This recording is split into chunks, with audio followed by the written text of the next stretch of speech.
هو سؤالي بس، سؤالي لرامي ربيعه، يعني للكابتن رامي ربيعه.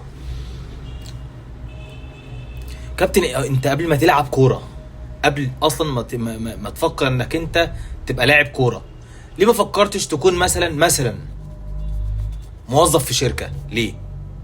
محاسب حلو محترم، محاسبين كويسين كلهم.